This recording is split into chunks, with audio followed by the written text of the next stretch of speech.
दर्शकों, 2026 में एक ऐसी विदेश यात्रा होने जा रही है जो भारत की अर्थव्यवस्था और रणनीतिक स्थिति को पूरी तरीके से बदलने वाली है। प्रधानमंत्री नरेंद्र मोदी जल्द ही इटली का दौरा करेंगे और ये सिर्फ एक औपचारिक यात्रा नहीं है। इटली की प्रधानमंत्री जॉर्जिया मेलोनी ने खुद मोदी को न्योता भेजा है और इटली के डिप्टी पीएम एंटोनियो ताजानी ने इस दौरे की आधिकारिक पुष्टि भी कर दी है।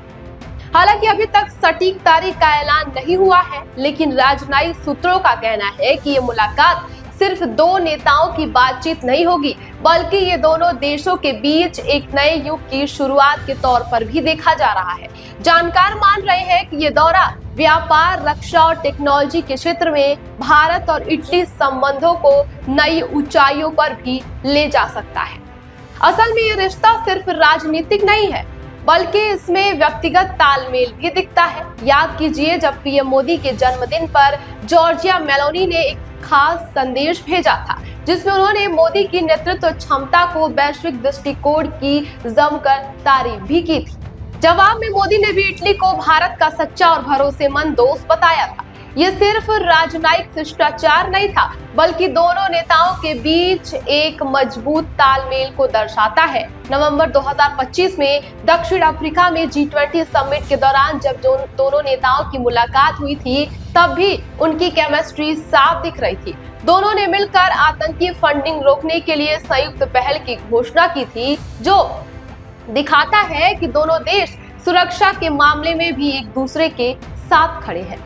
अब बात करते हैं उस बड़े लक्ष्य की जो दोनों नेताओं ने तय किया है। फिलहाल भारत और इटली के बीच लगभग $15 बिलियन का व्यापार होता है, लेकिन मोदी और मेलोनी ने 2029 तक इसे $20 बिलियन तक पहुंचाने का महत्वाकांक्षी लक्ष्य रखा है। ये कोई छोटा आंकड़ा नहीं है और इसे हासिल करने के लिए कई बड़े कदम भी उठाए जा रहे हैं। भारत मुख्य रूप से इटली से लोहा, स्टील, सूती धागे, कपड़े, जूते, कीमती पत्थर और ऑटोमोबाइल पार्ट्स निर्यात करता है, जबकि इटली से हम भारी मशीनरी, फार्मास्यूटिकल उत्पाद, रसायन और इलेक्ट्रॉनिक सामान मंगवाते हैं। यूरोपीय संघ में इटली भारत का चौथा सबसे बड़ा व्यापारिक साझेदार है और नए समझौते के बाद ये रिश्ता और भी ज्यादा मजबूत होने वाला है। सबसे रोमांचक बात यह है कि Meloni India middle east Europe economic corridor यानी IFEC को लेकर बेहद उत्साहित हैं। ये कॉरिडोर इटली के बंदरगाहों को सीधे भारत से जोड़ेगा और इसमें दोनों देशों के बीच माल ढुलाई का समय और खर्च दोनों कम होंगे। ये प्रोजेक्ट चीन के बेल्ट एंड रोड का काउंटर है और इसमें इटली की सक्रिय भागीदारी भारत के लिए एक बड़ी कूटनीतिक जीत है। इससे न सिर्फ भारतीय सामान यूरोपीय बाजारों तक पहुंचेगा, बल्कि भारत की भू राजनीतिक स्थिति भी मजबूत होगी। इटली भूमध्य सागर में एक रणनीतिक देश है और उसके बंदरगाहों का इस्तेमाल भारत के लिए गेम चेंजर भी साबित होने वाला है। रक्षा और आंतरिक तकनीकी के क्षेत्र में भी बड़ी योजनाएं बन रही है। इटली में अब भारत के साथ मिलकर डिफेंस और स्पेस टेक्नोलॉजी में भारी निवेश करने की योजना भी बन रही है। इटली यूरोप के उन चुनिंदा देशों में से है जिनके पास एडवांस्ड एरोस्पेस तकनीक है और भारत के महत्वाकांक्षी अंतरिक्ष कार्यक्रम के लिए ये साझेदारी सोने पे सुहागा साबित हो सकती है। रक्षा उपकरणों के निर्माण में भी दोनों देश मिलकर काम करने पर विचार कर रहे हैं, जो मेक इन इंडिया को बढ़ावा देगा और भारत को आत्मनिर्भर बनाने में भी सीधे मदद करने वाला है।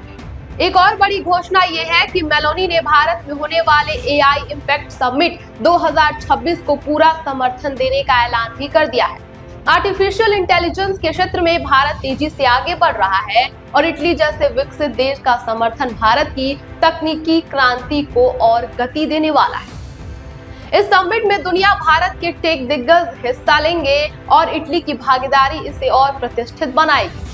ग्रीन एनर्जी के क्षेत्र में भी दोनों देशों के बीच नए समझौते होने की संभावना है, जो क्लाइमेट चेंज से लड़ने में भारत की मदद करेंगे। ये सिर्फ एक विदेश दौरा नहीं है, ये भारत की आर्थिक, रणनीतिक और तकनीकी भविष्य को नया आकार देने वाली यात्रा है।